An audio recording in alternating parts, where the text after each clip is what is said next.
vous tous qui êtes présents ici et à tous ceux qui nous suivent par les médias sociaux, nos frères et sœurs de Montmagny. C'est une grande joie d'être ensemble encore avec vous aujourd'hui. On va continuer aujourd'hui avec un thème qui s'intitule « Comment être renouvelé ». Je pense qu'on est conscient qu'on a tous besoin d'être renouvelés. Alors, on va continuer dans le cadre du renouveau sur ce besoin. Notre vie chrétienne, vous savez, elle est semée, je dirais, de toutes sortes d'embûches. Et Jésus ne nous a pas promis une vie qui allait être facile, contrairement à ce qu'on peut être porté à croire. En effet, il dit clairement dans Matthieu 7, verset 14, là je vais le lire dans la Bible français courant. « Mais combien étroite est la porte et difficile le chemin qui mène à la vie. Peu nombreux sont ceux qui les trouvent. » Il parle de la porte et du chemin ici. En suivant Jésus, nous rencontrerons des difficultés. On a vu que les louanges ont toutes été axées sur ce sujet-là. Cela peut surprendre, mais Jésus a été clair sur ce à quoi ceux qui le suivent, vous et moi, peuvent s'attendre dans ce monde. Il nous parle d'affliction.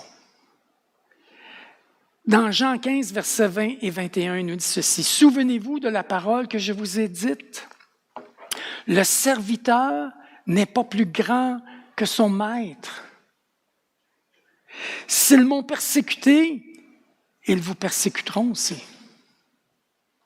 S'ils ont gardé ma parole, ils garderont aussi la vôtre, parce que c'est vous qui apportez la parole de Dieu. » Il dit, mais ils vous feront toutes ces choses à cause de mon nom, à cause de son nom, le nom de Jésus, parce qu'ils ne connaissent pas celui qui m'a envoyé.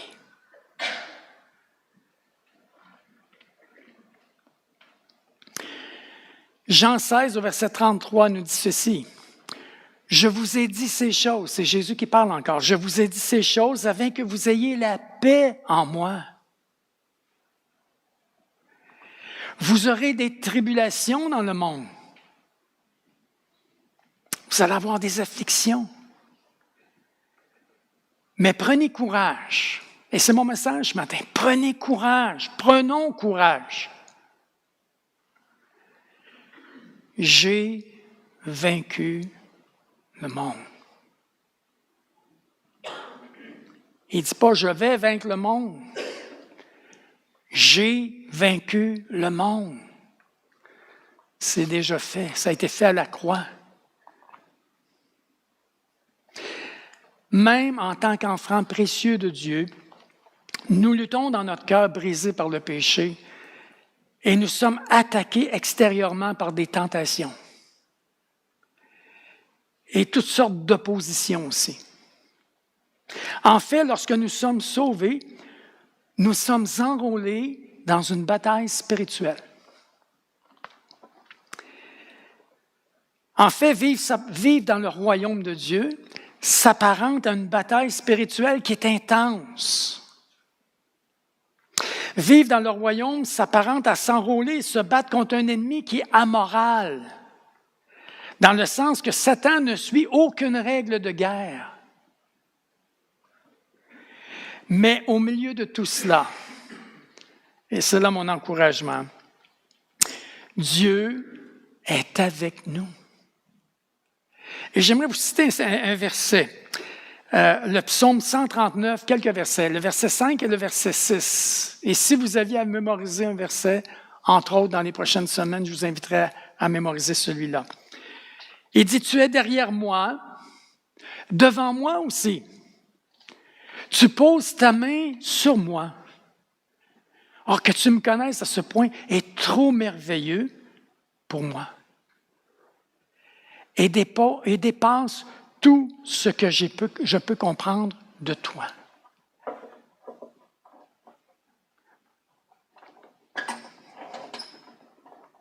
Chers frères et sœurs, plus la nuit est noire,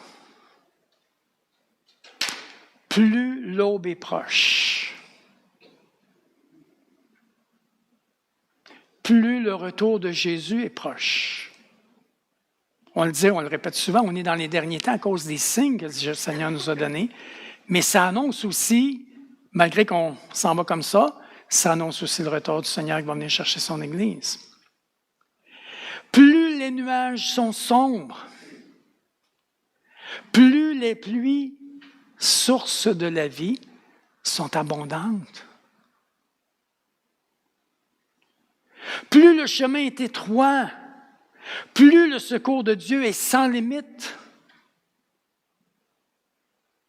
Plus les difficultés sont grandes, et j'ai mis la prière de notre sœur Maude, parce que c'était de ça qu'elle parlait. Plus les difficultés sont grandes, plus Dieu nous réconforte. Les vagues de la mer peuvent s'élever, puis on a vu l'ouragan cette semaine, là. Elles ne pourront jamais troubler le calme des profondeurs. C'est important de savoir ça. Ceux qui font de la plongée, là, vous savez que ça peut être très mauvais au-dessus de l'eau, puis il peut y avoir des vagues. Mais quand tu t'en vas en dessous de l'eau, tu t'en vas moindrement profondément, tu ne sens absolument rien. Tu n'as pas l'impression du tout de ce qui se passe à l'extérieur. La tempête peut être violente, mais elle ne pourra pas déplacer des montagnes. Ceux qui se confient dans le Seigneur sont comme les collines qui ne peuvent être ébranlées.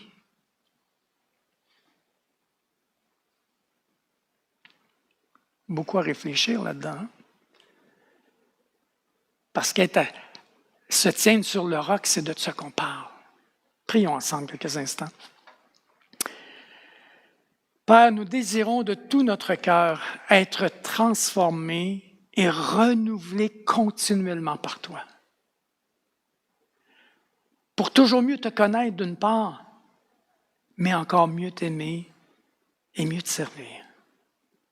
Et tout cela pour la gloire de ton nom, au nom de Jésus, notre Sauveur et Seigneur. Amen.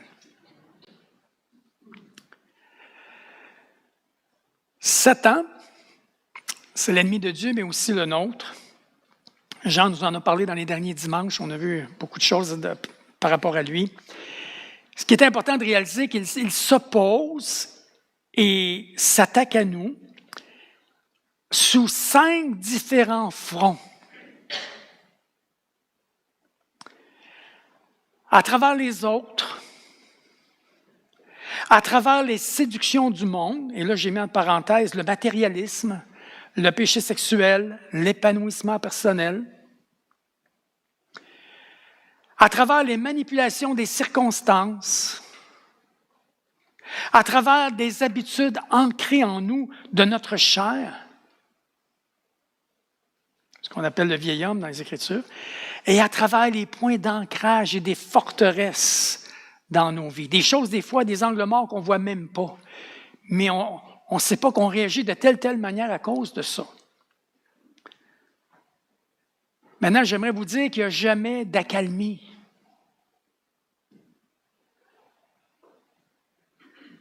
L'ennemi ne dort pas. Et il y a toute une armée. Il n'y a jamais d'accalmie dans les combats. Il y a une pression incessante. Et en tant que chrétiens, nous ne devrions pas nous attendre à ce que cette pression-là cesse. Soit jusqu'à ce que Jésus revienne, ou soit jusqu'à ce que nous mourions puis nous nous retrouvions avec le Seigneur. Mais pendant le temps qu'on est sur cette terre, on est dans ce combat spirituel. On a donc besoin, frères et sœurs, d'être renouvelés, vous et moi, constamment. Renouvelés principalement dans notre intelligence, mais aussi dans tout ce que nous sommes, dans notre esprit et dans notre âme. Romains 12, 2, qu'on cite si souvent, « Ne vous conformez pas au siècle présent, mais soyez transformés par le renouvellement de votre intelligence, afin que vous discerniez, c'est la partie importante, que vous discerniez quelle est la volonté de Dieu. » Et pourquoi c'est tellement important? Parce que c'est dit qu'elle est bonne, la volonté de Dieu, ce qui est bon, ce qui est agréable et parfait. Donc, la volonté de Dieu, que Dieu l'accomplisse dans ma vie, que je m'associe à ce que Dieu veut faire, il n'y a rien de meilleur pour moi et pour vous. J'aimerais vous donner quelques exemples. Pensons à l'apôtre Paul. Il a fait face à de nombreuses difficultés. Je pense qu'on a souvent parlé. Dans 2 Corinthiens 11, 23, 27, il résume tout d'une traite. On va en lire juste quelques-uns rapidement. « J'ai été battu de verge, lapidé, fait naufrage, en péril sur les fleuves, de la part des brigands, de la part de ceux de ma nation, de la part des païens dans les villes, dans les déserts, sur la mer, parmi les faux frères, exposé à de nombreuses veilles, à la faim et à la soif, à des jeûnes multipliés, au froid et à la nudité. » Il n'y en a pas beaucoup parmi nous qui ont vécu tout ça, inclus moi. Mais ce frère-là a vraiment vécu ça quand on lit les Actes des Apôtres et tout Paul a vraiment vécu cela. Maintenant, j'aimerais vous faire remarquer quelque chose d'important. Paul ne s'en est pas servi comme excuse pour abandonner. Parce qu'il aurait pu se dire, « Hey, oh, mais ça n'a pas de sens. » Il aurait-tu pu abandonner? Après avoir vécu tout ça, mais regardez bien ce que Paul dit. Au contraire, il s'attendait plutôt à grandir à travers les difficultés. Et regardez bien ce qu'il dit. Philippiens 3, versets 13 et 14. Je vais vous le lire dans la Bible de français courant ici. « Non, frère, je ne pense pas avoir obtenu le prix. » Il est en train de dire que la course n'est pas finie. Il y a un effort constant et encore à faire. Il est encore sur la terre à ce moment-là. Il dit, mais je fais une chose. J'oublie ce qui est derrière moi, toutes ces affaires-là qui se sont passées. Il dit, j'oublie ça, là. Ces choses qu'il considérait comme étant un gain, toutes ces lettres d'accréditation, etc. Également, toutes ces difficultés, ces souffrances. Il dit, je mets tout ça en arrière. Et je m'efforce d'atteindre ce qui est devant moi. Oh! Ainsi, je cours vers le but afin de gagner le prix que Dieu, par Jésus-Christ, nous appelle à recevoir là-haut. Occupez-vous pas de ce qui est terrestre, c'est dit occupez-vous de ce qui est céleste. Les valeurs éternelles ne sont pas ici, ça va tout rouiller. C'est là-bas, en haut. Un autre exemple, un de mes exemples favoris, Joseph. Joseph dans l'Ancien Testament. Dans Genèse 39, versets 20 et 21, Bible français courant toujours, Jésus se retrouva donc en prison. Pourtant, là aussi... Excusez-moi, qu'est-ce que j'ai dit? Ah, excusez-moi, Joseph. Oh, là, je me suis mêlé. Joseph. C'est bel et bien écrit Joseph. Je vais le relire. Joseph se retrouva donc en prison. Pourtant, là aussi, le Seigneur fut avec lui. En prison. Si jamais un homme a eu des raisons de douter des plans de Dieu pour sa vie, mes amis, c'est bien Joseph. Quand tu lis toute son histoire. Il est vendu par ses frères, jeté en prison dans un pays étranger. Son avenir est complètement compromis. Malgré tout, ce jeune homme est resté fidèle à Dieu. Il est demeuré ferme à l'heure de la tentation et il en a payé le prix, l'emprisonnement. Mettez-vous à sa place. Humainement parlant, il aurait dû être récompensé par Dieu. Ce qu'on serait porté à penser, il dirait, il a résisté à la femme de Potiphar. Ça, c'était quelque chose, là. Il aurait dû être récompensé par Dieu pour sa fidélité. Mais ce n'est pas ça qui se passe.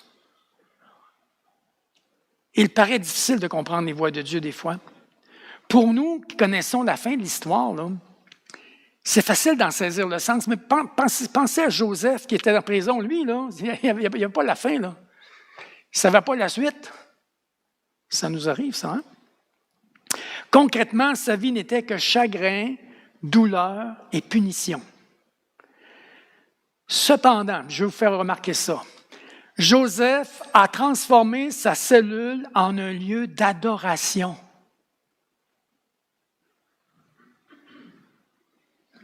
Et c'est pour ça que c'est écrit, là aussi, dans la cellule, en prison, le Seigneur fut avec lui. Le Seigneur ne l'avait pas abandonné, frères et sœurs. Sans doute avez-vous déjà souffert de sentiments de défaite. Moi, ça m'est arrivé. De solitude, ça nous est probablement tous arrivé. Ou d'abandon. Et là, je sais que ça nous est tous arrivé. Où est-ce qu'on a dit, Seigneur, mais t'es où? Vous avez conclu que personne ne s'intéressait à votre situation, même pas Dieu.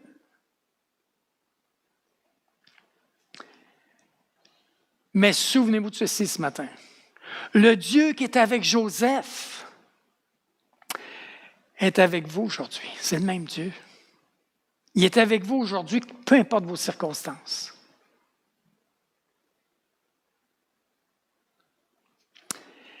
Un autre exemple, Élie, le prophète Élie. 1 Roi 19,4.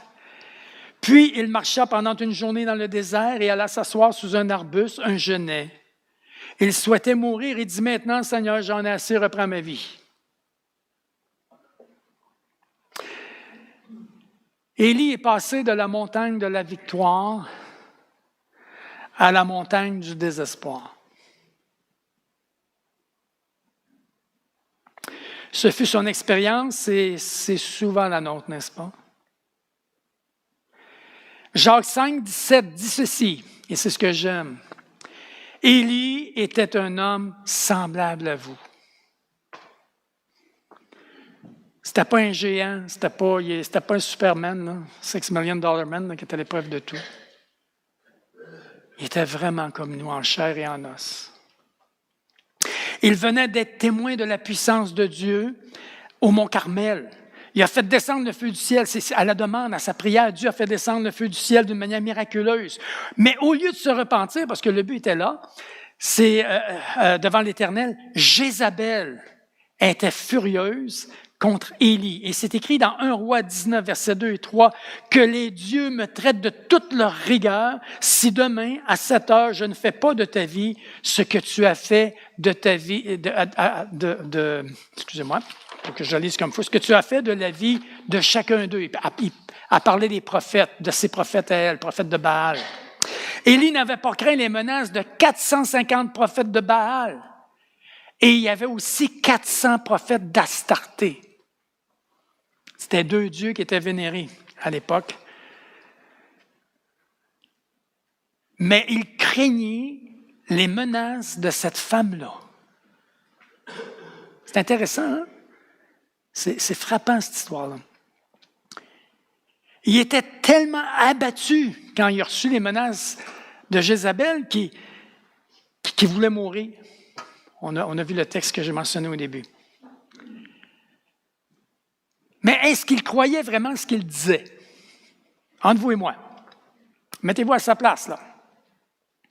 Je peux vous dire que s'il aurait vraiment voulu mourir, là, il n'avait pas besoin de demander à Dieu. Il avait juste à s'en aller voir Jézabel. Il aurait réglé ça tout de suite. Il ne voulait pas vraiment mourir, mais il ne comprenait pas. Il ne comprenait pas. Il était saisi d'une peur qu'il n'était pas capable de passer à travers.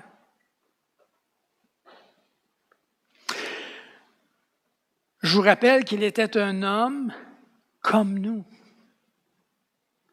en chair et en os, connaissant la joie de la victoire, mais aussi la souffrance de la défaite. Mais Dieu avait encore un travail pour lui parce que dans 1 Roi 19, verset 15, il dit, « Va, retourne par le même chemin à travers le désert et rends-toi à Damas. » Dieu n'avait pas fini avec Élie, mais Dieu l'a encouragé, il l'a relevé. Dieu a encore des choses à faire en vous, par vous et avec vous aussi. Frères et sœurs, laissons-nous inspirer par leur résolution à ces hommes-là, Élie, Joseph, comme Paul, à continuer et à persévérer. Levons-nous et agissons comme Dieu nous le demande, d'être ses témoins, de persévérer dans la foi, de travailler à notre salut. D'ailleurs, Philippiens 2,12 nous le dit. « Ainsi, mes bien-aimés, comme vous avez toujours obéi, travaillez à votre salut avec crainte et tremblement. » C'est quelque chose de sérieux ce qu'il dit ici. Et c'est Paul qui parle. Le travailler, le mot qui est là, le mot grec, c'est katergazesté. Excusez, c'est dur à prononcer. Ça revient à dire « menez à bonne fin votre salut ». Menez à bonne fin votre salut. L'expression contient l'idée d'un perfectionnement. Nous pouvons et devons mener une vie qui expérimente et démontre la puissance de Dieu qui nous est donnée. Ce salut, ce n'est pas le salut de l'âme, mais plutôt la délivrance des pièges qui nous empêchent de faire la volonté de Dieu. Maintenant, une grande question qui se pose, c'est qu'est-ce qui a permis à Paul, à Joseph, à Élie, et qu'est-ce qui nous permet à nous de persévérer et de progresser dans notre foi malgré des épreuves et des difficultés? J'aimerais vous dire ce matin qu'il y a 3 raisons. La première, c'est que nous avons l'Esprit de Dieu qui habite en nous. Romains 8, versets 31 et 32 nous dit « Si Dieu est avec nous, qui sera contre nous? »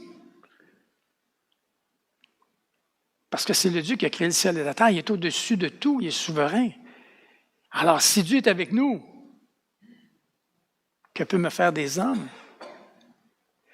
Il dit, lui qui n'a point épargné son propre Fils, mais qui l'a livré pour nous tous, comment ne nous donnerait-il pas aussi toutes choses avec lui? Frères et sœurs, le plus grand cadeau que Dieu nous a donné lors de notre nouvelle naissance, c'est la promesse du Saint-Esprit, afin qu'il vive en nous. Éphésiens 1, 13, je vais vous lire dans la Bible français courant. « Vous aussi, quand vous avez écouté le message de la vérité, la bonne nouvelle qui vous a apporté le salut, vous avez cru au Christ. Alors, Dieu a mis sa marque personnelle sur vous en vous donnant le Saint-Esprit promis. » C'est la signature de Dieu, les arts. Un dépôt d'avance sur l'éternité. Le Saint-Esprit fait des choses remarquables pour nous. Premièrement, il fortifie notre être intérieur.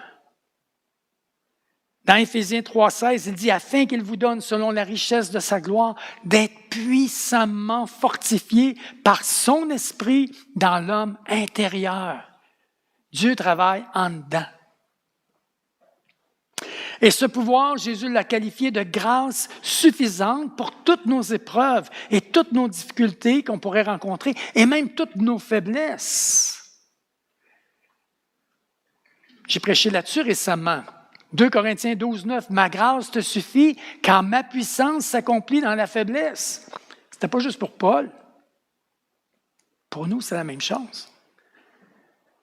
Sa grâce nous donne aussi la capacité d'avancer, de persévérer. Philippiens 2, 13, « Car Dieu agit parmi vous, il vous rend capable, c'est dans la Bible français courant ici, il vous rend capable de vouloir. » C'est Dieu qui fait ça. Il vous rend capable de vouloir et de réaliser ce qui est conforme à son propre plan. Wow! Wow! Comment le fait-il?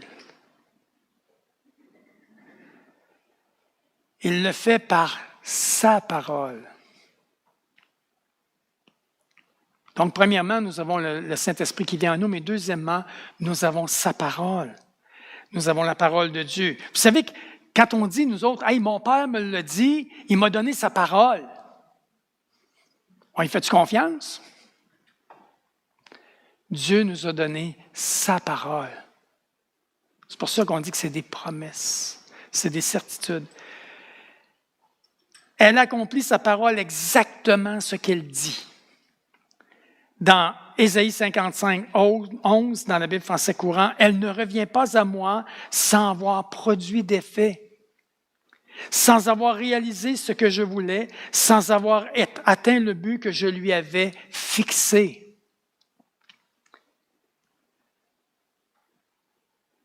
Pour nous, nos mots humains, là, on exprime, nous autres, des désirs, des souhaits. Mais la parole de Dieu, c'est pas pareil. Elle accomplit précisément ce pourquoi elle a été envoyée. C'est pour ça que c'est dit Dieu a envoyé sa parole.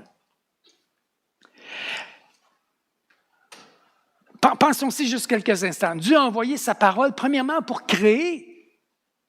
Parce qu'on dit que tout a été créé par elle. Par elle, Dieu a créé le monde. Par elle, il donne la vie au monde. Il le fait encore aujourd'hui. Et avec sa parole, il nous dit qu'il recréera un nouveau ciel et une nouvelle terre. C'est encore sa parole. Deuxièmement, sa parole écrase aussi l'opposition. Jérémie 23, verset 29. « Ma parole n'est-elle pas comme un feu, dit l'Éternel, et comme un marteau qui brise le roc? » Sa parole peut absolument renverser l'ennemi. Jésus le fait à la croix, c'est encore la parole de Dieu qui est exprimée. Par elle, il renversera tous ses ennemis à la fin. Apocalypse 19, 15, il dit « De sa bouche sortait une épée aiguë pour frapper les nations, et les pètera avec une verge de fer. » C'est toujours encore la parole de Dieu, la puissance de la parole vivante de Dieu. Troisièmement, elle est là pour soutenir toutes choses. Hébreux 1, 3 nous dit « Le Fils est le reflet de sa gloire et l'empreinte de sa personne. Et il soutient toutes choses. » Il soutient toutes choses par sa parole puissante. Et c'est justement pourquoi Jésus cite Deutéronome 8, verset 3, quand il est devant Satan dans le désert, quand il a été tenté après son baptême. Et regardez ce qu'il dit. Il dit « L'homme ne vivra pas de pain seulement, mais de toute parole. » De toute parole. Alors la parole, c'est un pain, là, c'est spécial, qui sort de la bouche de Dieu. Pas n'importe quelle parole. L'homme va vivre de toute parole qui sort de la bouche de Dieu. Maintenant, on peut se poser la question, mais qui prononce ces mots puissants?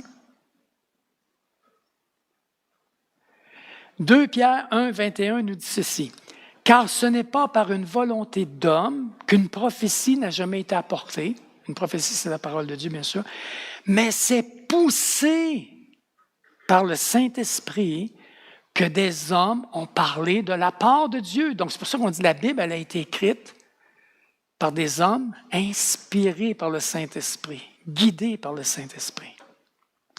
Le Saint-Esprit, en fait, a délivré la parole écrite éternelle de Dieu.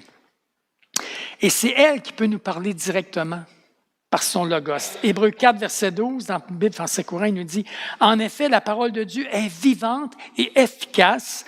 Elle est plus tranchante qu'une épée à 2 tranchants.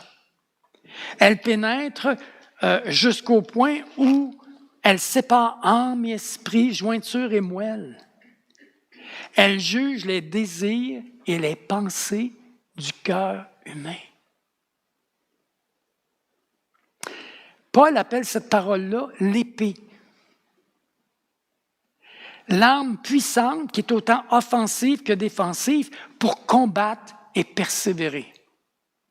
C'est pour ça qu'il nous dit de revêtir toute l'armure, mais une des armes qui est particulière, importante, c'est l'épée. L'épée de la parole. Éphésiens 6, 17, il dit « Prenez aussi le casque du salut et l'épée de l'esprit, avec un E majuscule, qui est la parole de Dieu. » Pour se battre spirituellement, nous avons besoin de l'épée, de la parole de Dieu. Le Saint-Esprit nous parle également par des paroles réma, on en a parlé dans les derniers 12 mois, qui nous sont adressées personnellement. Puis ces paroles-là servent souvent à nous éclairer ou nous encourager. Dans Matthieu 4, 4, l'homme ne vivra pas de pain seulement, mais de toute parole. Le mot parole qui est là, c'est le mot réma. C'est pour ça que je le ressouligne ici.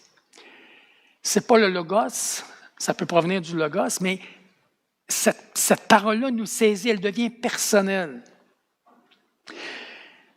Dans Matthieu 13, 35, afin que s'accomplisse ce qui avait été annoncé par le prophète. Ce qui avait été annoncé, c'est réma. Dieu avait parlé au prophète. C'était une parole personnelle qu'il avait donnée au prophète pour nous.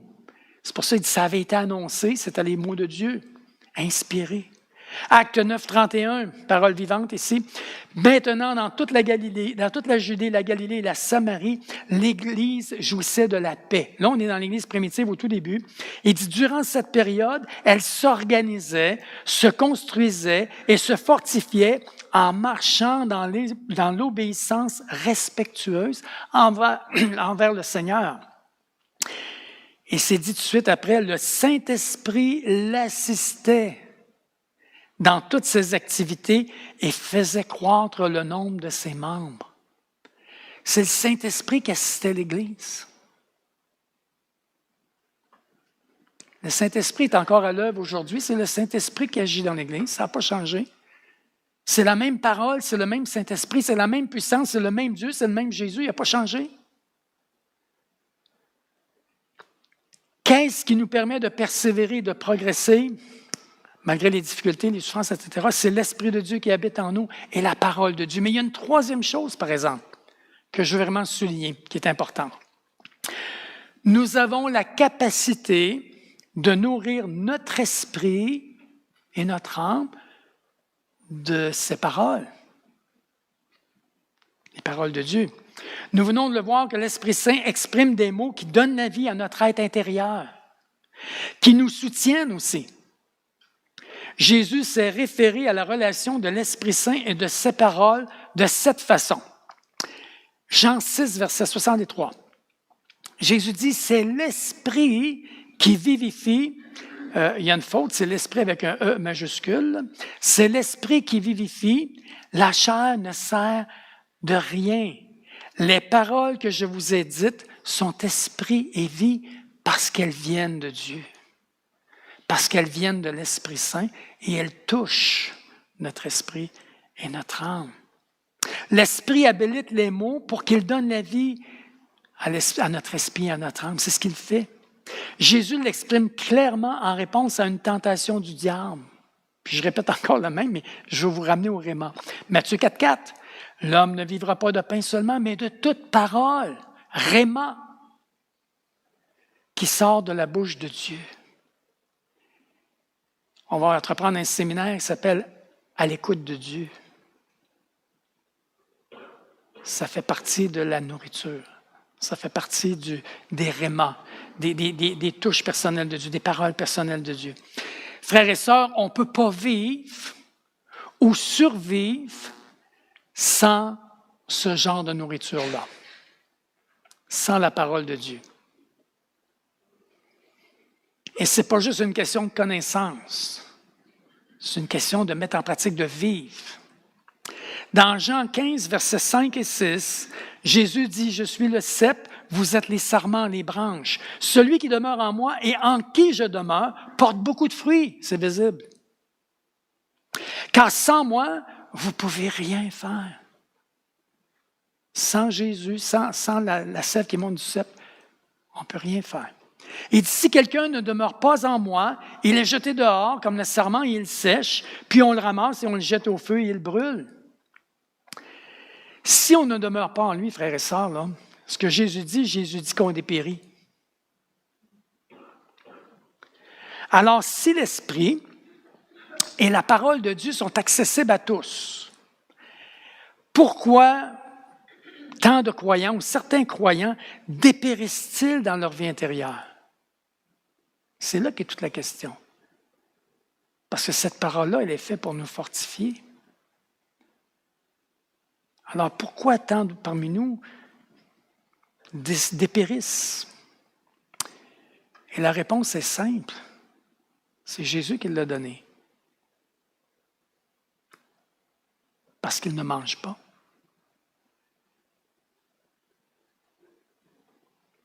Nous avons la capacité et la responsabilité de nous nourrir personnellement. Nous ne pouvons pas être passifs en cela, en espérant peut-être que le Saint-Esprit viendra et le fera pour nous. Non. C'est pourquoi Jésus a utilisé l'impératif. Il a donné un commandement ici. Jean 15, 4. « Demeurez en moi. » Il ne dit pas, ce serait peut-être une bonne chose que vous... Non. Il ordonne, demeurez en moi et je demeurerai en vous. Mais la première étape, c'est la nôtre. Demeurer en moi, c'est un commandement. Il dit, comme le sarment ne peut de lui-même porter du fruit s'il ne demeure attaché au cep, ainsi vous ne le pouvez pas non plus si vous ne demeurez en moi. C'est clair? Nous avons besoin de son Saint-Esprit et de ses paroles. Oui, mais nous devons également faire notre part, frères et sœurs, qui consiste à recueillir les paroles de l'Esprit et manger. Souvenez-vous de la manne dans le désert. Dieu faisait descendre la manne, mais il fallait que les gens aillent l'accueillir. Nous, c'est la même chose. On a besoin de recueillir les paroles de l'Esprit Saint, la parole de Dieu, et de manger. On en a besoin. C'est notre responsabilité et c'est notre moyen d'être renouvelés. Les termes que les Écritures utilisent pour décrire se nourrir ici, de cette façon-là, c'est méditer. Dans le psaume 1, versets 2 et 3, il dit « Mais qui trouve son plaisir dans la loi de l'Éternel et qui la médite jour et nuit. Il est comme un arbre planté près d'un courant d'eau qui donne son fruit en sa saison et dont le feuillage ne se flétrit point. Tout ce qu'il fait lui réussit. »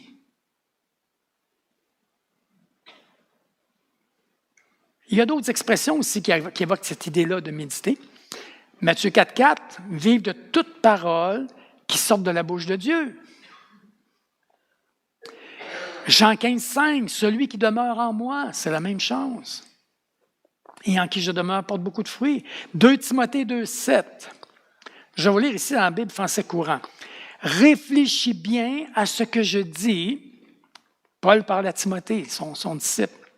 « Réfléchis bien à ce que je dis.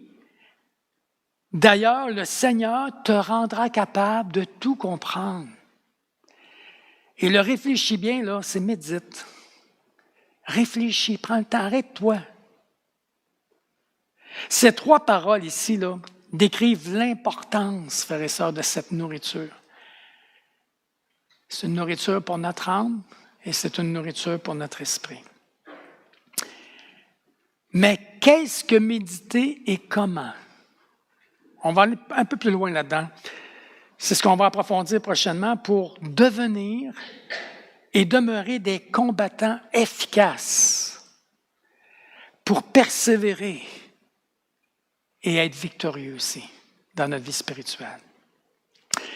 J'aimerais vous laisser sur quelques réflexions pour que vous puissiez réfléchir cette semaine, méditer d'ailleurs sur ces choses-là et échanger avec vos petits groupes pour ceux qui font partie des petits groupes. La première question que j'aimerais vous inviter à réfléchir, c'est lorsque nous sommes sauvés, nous sommes enrôlés dans une bataille spirituelle intense, c'est ce que j'ai mentionné au début. Il n'y a jamais d'accalmie dans les combats. Ce n'est pas dit qu'on va t'attaquer une fois par 3 ans. C'est n'importe quand, n'importe où. Ma question est, est-ce que c'est cela que vous vivez? Et sur quel front l'ennemi vous attaque plus spécialement? Il y avait 5 domaines d'attaque. Prenez le temps de regarder ça et essayez de voir. Dans ça, là, il y a 1 ou 2 domaines particulièrement où est-ce qu'il frappe dans votre vie. La deuxième chose, c'est écouter Dieu dans la prière sur cette question.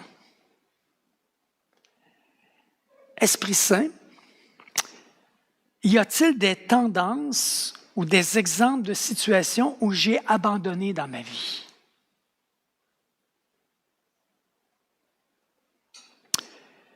Plutôt que de continuer avec persévérance. Quels sont-ils? Troisièmement, les vagues de la mer peuvent s'élever.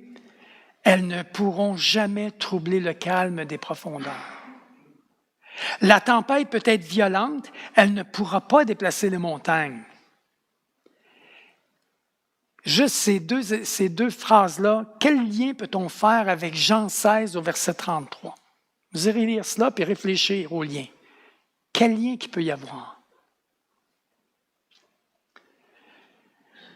Une autre question, comment est-il possible que nous dépérissions dans notre vie intérieure? Puis prenez le temps de réfléchir. Est-ce que j'ai déjà dépéri à certains moments? On ne parle pas nécessairement d'avoir abandonné, mais d'avoir dépéri, ralenti. Tu as arrêté de suivre Jésus, là. Tu as commencé à le suivre de loin, puis peut-être de très loin. Prenez le temps d'y réfléchir. Et ma dernière, c'est Jean 15, au verset 4. Jésus dit, « Demeurez en moi et je demeurerai en vous. » Qu'est-ce que Jésus veut dire ici? Qu'est-ce qu'il veut vous dire à vous ici? Prions ensemble. Père Céleste, je suis très, très conscient de la guerre spirituelle incessante dans notre monde, comme dans ma propre vie. Je suis très conscient de mon besoin de toi, de ton Saint-Esprit et de ta parole pour persévérer et grandir dans la foi à travers toutes mes épreuves et mes difficultés. Ce matin, je veux vraiment te remercier de me nourrir et de me fortifier chaque jour par ta parole. Chacun de nous, et moi inclus, Seigneur, nous vivons par toi. Nous dépendons de toi et nous voulons demeurer en toi afin de porter ton fruit. Afin qu'en méditant ta parole, tu nous donnes l'intelligence et la sagesse de te connaître encore plus et de connaître ta volonté pour pouvoir la faire pleinement. Père, ça nous rappelle dans le psaume 51 où David dit au Dieu, « Crée en moi un cœur pur, renouvelle en moi un esprit bien disposé, ouvre mes lèvres et ma bouche publiera ta louange. » Dans le beau nom de Jésus. Amen. On va avoir le repas.